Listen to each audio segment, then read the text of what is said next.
now states are abusing it to the point where they're restricting, like, if you don't optimally maintain your health, you might go to prison for murder. Are abortion restrictions slavery? Laws on abortion have been widely debated, but some are taking a unique approach to defending abortion's legality, the 13th Amendment. Today, I have a guest named Ragnar who will be arguing that the majority of abortions are constitutionally protected via the 13th Amendment. Meanwhile, I will be arguing that the 13th Amendment does not protect the majority of abortions. But first, if you have a controversial opinion you'd like to defend, head over to DebateCraft.com and start a debate today. That's DebateCraft.com. We have rated debates, casual debates, and an official leaderboard, so you can test your skills against other strong debaters. You can also click the Discord invite in the description below to become a member of our community. Now, without further ado, let the debate begin. Ragnar, you have the floor. I think the 13th Amendment is quite applicable to the abortion issue. For starters, because a lot of the enslaved people that were freed by it were women being used as chattel for breeding more slaves. And it didn't have any caveats of, oh, they've got to wait till they're done being used by the rapist masters or anything like that. No, it's slavery nor involuntary servitude, and the Supreme Court has affirmed any other name you can come up with for it, such as peonage, as southern states did. Still the same thing 13th Amendment is addressing. So you keep someone as property you owned by the state, take away their rights, that's turning them into a slave or involuntary servant. I just use slave for short, though. That's the core of it. Okay, so I guess I can respond to that. So if you're going to talk about the original context in which this was written, where you have sex slaves, I think you're conflating two things. So the one thing is people being used as sex slaves for where they had masters who could forcibly impregnate them, and the other one is laws against ending a pregnancy once the pregnancy has already begun. Now I know there's a lot of people, you would probably conflate these as morally equivalent. Um, if we're talking about the amendment itself, I think it is designed specifically to not conflate these things. We can get more into the definition of involuntary servitude. I think that's probably the route this is going to take. But at the time that slavery was abolished and when the 13th Amendment was passed, there were a lot of people who weren't, there were a lot of laws against abortion in general that applied to non-enslaved people. And those laws continued to apply after the amendment was passed. So I think the amendment itself, when it was being passed and it talks about involuntary servitude, it was drawing a clear line between things that were unique to slaves, which were being abolished, which was being used as a sex slave, and forcible and laws against ending a pregnancy, which continue to exist and were not considered slavery because they were applied to broadly to people even who weren't slaves. I guess, do you want to go into the definition of involuntary servitude, or do you want to sort of push back on some of the other stuff that I've said? I will push back a little bit. There were laws on the books at the time in different places, but they don't resemble the laws we're seeing people push for today. Today, it's, if a woman knows she's pregnant, I should not say in all cases, but in a lot of southern states, they are pushing. Once a woman knows she's pregnant, she's not allowed to get an abortion. This weird catch-22 thing of like the 6 week, by the time you miss your period, you're not allowed to. But they pretend they're still allowed to. Sorry, I am drifting. But a lot of laws back in the day focused on the quickening, the point at which a baby is starting to move inside the womb, which I think is a pretty good standard, but I'm not saying it has to be the standard applied. It's just when we're talking about this today, the laws they had didn't tend to represent the extremeness that we have nowadays, even Sure. when there were some abortion laws. Sure. I'll grant that for now. I think there were laws of varying strictness early on. But for now, I'll just grant that laws today are more restrictive. I think the point I want to make is that laws restricting is that you're sort of drawing involuntary servitude as broadly the force to be continuing a pregnancy, right? And you're not, in the language of the bill, it's not, there's nothing in the bill that's sort of talking about the quickening specifically. So I think if we apply this as broadly as you want, then it would seem to contradict how it was treated at the time, which was that abortion could be restricted by the government.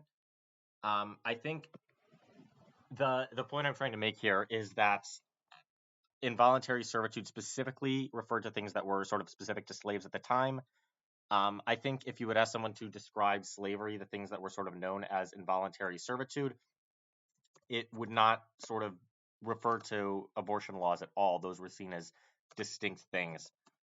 And all right, let me pull up. I had a list of things. I don't want to go super heavy into history, but there was the way involuntary servitude was understood at the time. It was more of a institutionalized thing. Courts could sell you into involuntary servitude for payment of debt. People who couldn't give sort of vagabonds were sometimes assumed to be runaway servants and sold into servitude to pay prison fees. So this was it's not as broad as I think you're describing it. So the way you would define involuntary servitude, let me just be clear. Was there a definition you wanted to pull up? Because I think it's just going to be something along the lines of like being forced to do service for a person or anybody. That's pretty much it on Okay. that. And I do think that, especially as we see today with corporations being considered people, I can consider the government to just legislate. I stumble on that word, but the lawmakers as persons Yeah. who can control others for this. If you're not, as a quick example, hopefully this isn't needed, but slaves were often not owned by individual people, but by corporations. Correct. Yeah. So it's not strictly to one person individually has a deed that says they own it. Yeah. Someone can be owned through other means. Basically, the ownership being taken away from them not having their freedoms. Okay. So you say that being okay, let's say being forced to do service for an individual, and yet you seem to support these laws that are restricting abortion after the quickening. Would that not still be being forced to do service for an individual, and yet you're saying that doesn't violate the 13th Amendment? So I think they probably would still violate it. I just don't. Hmm. I just I can be enough of a hypocrite that I can care more about the earlier state and freedom Okay. versus later. But then I think that, Um, oh, go ahead. as an example, a woman freshly freed by the 13th Amendment, able to go get an abortion to get, you know, the product of rape out of her body if she so chooses. I don't, I wouldn't judge any time period on that one when it's just a crystal clear case, even though most cases today would not be so crystal clear of a complete violation. Okay. So, yeah, I personally tend to default back to the quickening as a fairly good standard to use, even if I don't, even if I'm not a loyalist to it one way or another. I see. So I just want to be clear. So you're talking about this definition of you're saying that laws restricting abortion um, after the quickening would be violating this standard of doing service in for another. If that was I okay, Yes, it would. I could say, even though I wouldn't consider it as such a morally egregious violation, I would still consider on paper that would still be a violation. I see. So at the time that this amendment is being passed, it would seem that they make this amendment that broadly restricts involuntary servitude and slavery, and yet there are still laws on the books that are not being struck down that are forcing people to do, broadly speaking, service for another. So I'm thinking that seems to indicate to me that their definition of involuntary servitude was a lot more narrow than just doing service for another person. I would point out that the Supreme Court, I could literally pull, I've got the case written down here somewhere, but they did strike down various attempts at weaseling around that Southern states made Yes. to declare, oh, we're not going to call him a slave, we're going to call him a peon. We're going to arrest him on trumped up charges, and we're not going to call him a slave, we're going to call him a peon and then rent him out for service.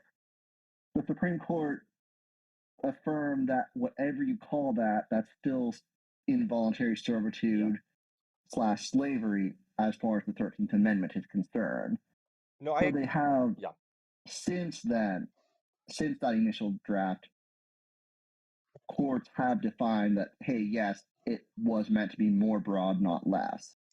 Sure. But if you're going to appeal to the authority of the courts, I think you have to acknowledge that the courts have still not considered laws against abortion to be a 13th Amendment violation, even though there are some arguments about it violating abortion restrictions violating other amendments. Those same courts have not seemed to see laws against abortion in that same way as comparable to as involuntary servitude or slavery. Actually, I wholly agree with you on that one. That's part of what makes this, to me, good fodder for debate. Yeah.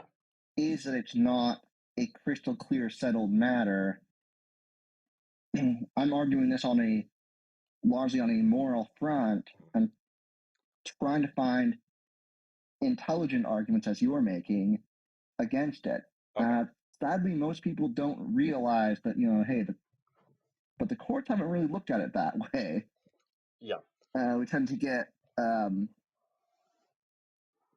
well, I've had some good examples of people arguing against it, but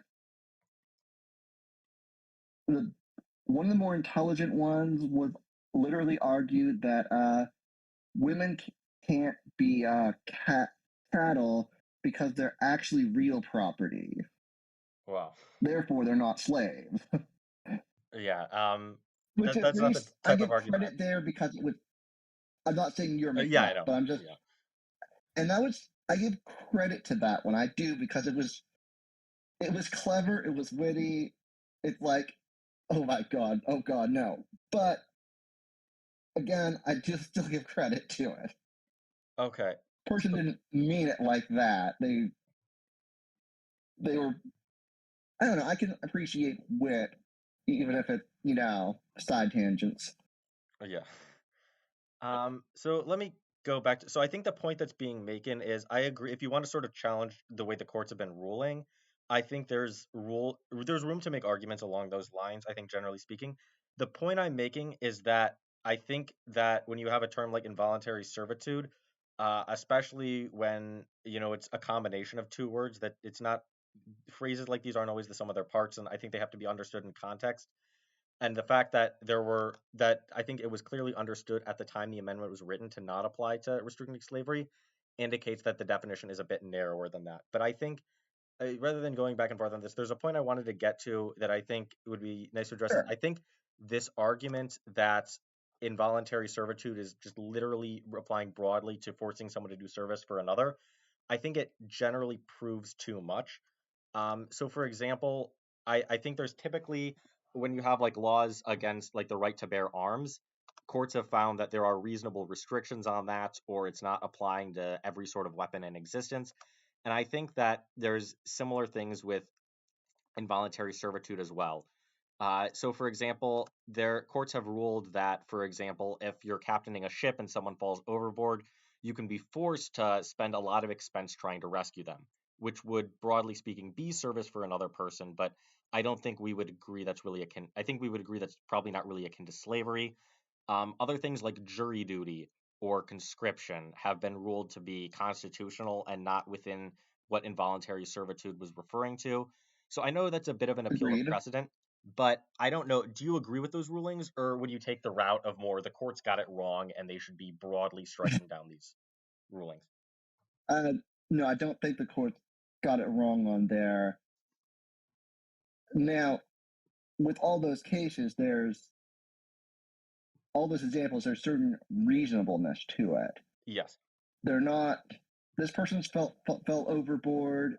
they're not grabbing you and me from wherever and conscripting us into the Navy to go take part in this rescue for years Mm-hmm. or weeks, even.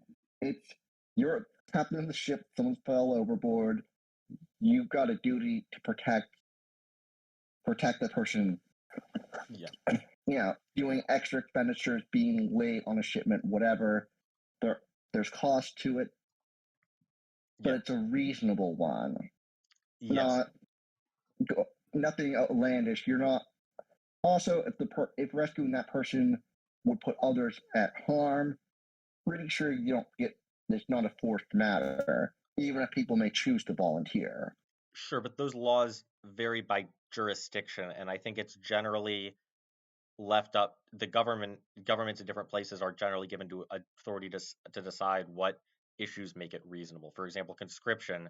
Uh, We've had conscription for, I don't know, the Vietnam War, which I that was probably, unfortunately, yeah. yeah, that was a very unpopular rule, but I still don't think that it would be considered a 13th Amendment violation, even if it was necessarily, let's say, a bad policy. Hmm. Yeah, that's an interesting one. Um,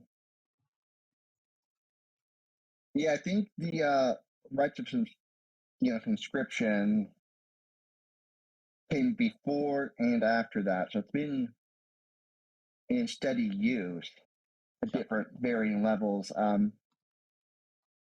Yeah, very unpopular. I think we could broadly call that slavery, but not particular to the 13th Amendment Okay. application thereof. Yeah, so I think that's kind of the point I'm trying to Something can make. be something can be unethical without it necessarily being a violation of exact articles of the Constitution. Well, that's the point I'm trying to make is even if you wanted to make an argument that sort of abortion restrictions are broadly immoral or putting an unethical burden on the mother, I I I don't think they fit into the narrow context of the 13th Amendment. Another point I wanted to make, I know we're kind of running up on time limit and I'll try to keep this short, but and I'll try to give you a chance to sort of make your conclusion as well. But I think another broad thing that has been found not to really apply to involuntary servitude is relationships between parents and children. So, for example, parents have You broad authority tell your over their, kid to do something. yeah, Yeah. parents have broad authority over their children, and there's also duty to protect laws, particularly strict on parents to protect their children. So if the idea is, this is kind of a point, it might be a little bit broader, but I wanted to make it earlier and then I didn't get the chance. But I think the idea of the most definitions of servitude, the modern definitions that are used to make sort of this 13th Amendment argument tend to be service in toward to another or to another person. And I think that abortion laws, the way they're written, I think I think plainly speaking, they're generally written as you have to keep the fetus alive, or it's very directed at serving the fetus. So if you wanted to make that the argument that it's service of another person, I think that sort of requires biting the bullet and just saying we're going to treat the fetus as a person or give it, I don't know, legal personhood to some extent. But then I think that brings in a lot of the rights and privileges that we would give to other persons. For example, when parents, there are laws saying that they have to protect their children or laws against child abandonment. That I think we would probably agree that even if it's forcing the parent to serve the child, and governments will argue over to what extent those laws are justified, those sort of legal requirements aren't a violation of the 13th Amendment, or they're not involuntary servitude as it's referred to there. Um, a couple things. One one thing I remembered about this, I should have mentioned earlier. This does get into a touch of a side area, but the amount the states are extending their power against women. Um, I can't remember if it was Texas or one of their neighbors, but some of the southern states on occasion are now criminalizing the act of having a miscarriage. I have Which heard at that point, when things a along those woman lines. can't even just like some restrictions, I can see, but now states are abusing it to the point where they're restricting, like, if you don't optimally maintain your health, you might go to prison for murder. Like, miscarriages happen all the time, but Mm-hmm. there's sorry, lost my train of thought. Going back to something, please edit this bit. Just child protection laws. Oh, I remember the thing I was going to say. Sorry, this is actually a good point. I'm not actually, as I've been clear, I'm not insisting that the law must like act on this immediately. Yada yada. This is an this is an intellectual question, and I think it's important that anyone who honestly doesn't hate women can simply acknowledge that taking away a woman's autonomy for 9 months without her consent is a violation of her autonomy as a person.